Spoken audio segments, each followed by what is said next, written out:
po sa ating lahat na magsasaka na gumagamit po ng Growers Beat 1000 Plus.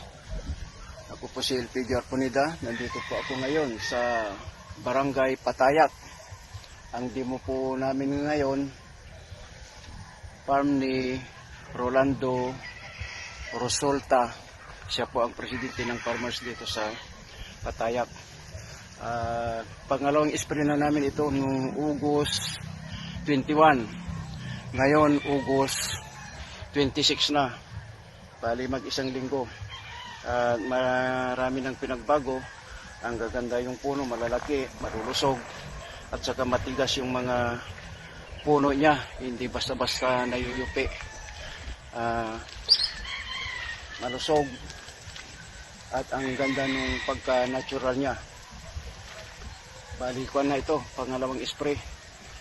Kaya nakita po natin na talagang maganda ang pinagbago itong Growers Beat 1000 Plus, non-toxic, colorless, at saka with insect repellent. At siya po ay nag-neutralize po ng sakit sa mga lupa. Kaya dito natin nakikita sa mga dahon, lalo na yung mga palay, mga halaman. Pero pag na-sprayan po, may pinagbago sa loob ng isang linggo. Ang laki po ng pinagbago.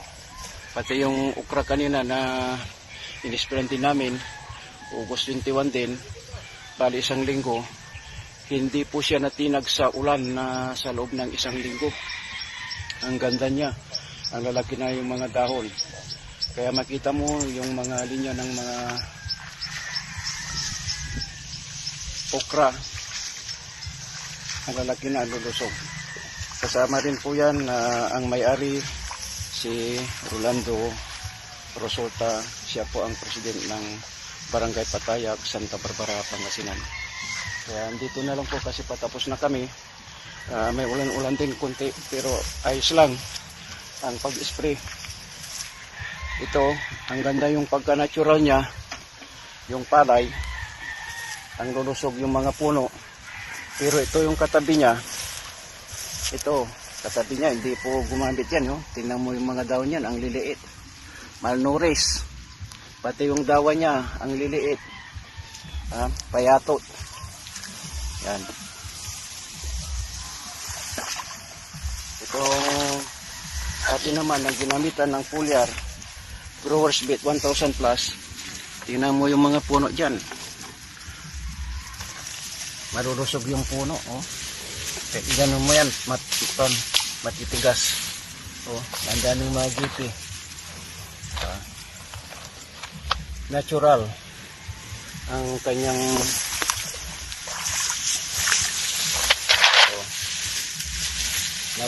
natural siya. Malalaki yung puno, parang barapo yung puno niya, malalaki. Yan, basta-basta.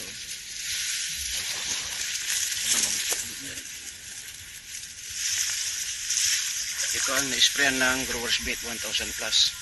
Sa loob ng isang linggo, ang dami ng pinagbago. Ito yung mga puno niya. Ilan tayo yung pag na mga ang dami. Ito na siya. Naglilihi na eh. Mayroon ng paisa-isa na dawa na lumalapas.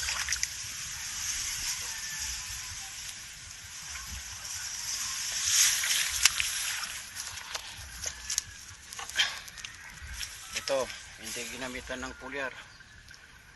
Wala yan, oh.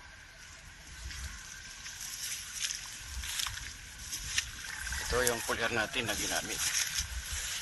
Kaya itong tarpaulin natin, wala pong paglagyan, kaya nilapag ko na lang dito. Nilapag ko na lang dito sa ibabaw para makita na talagang nag-spray po tayo. Tapos na. Uwi na sila. Sige, salamat.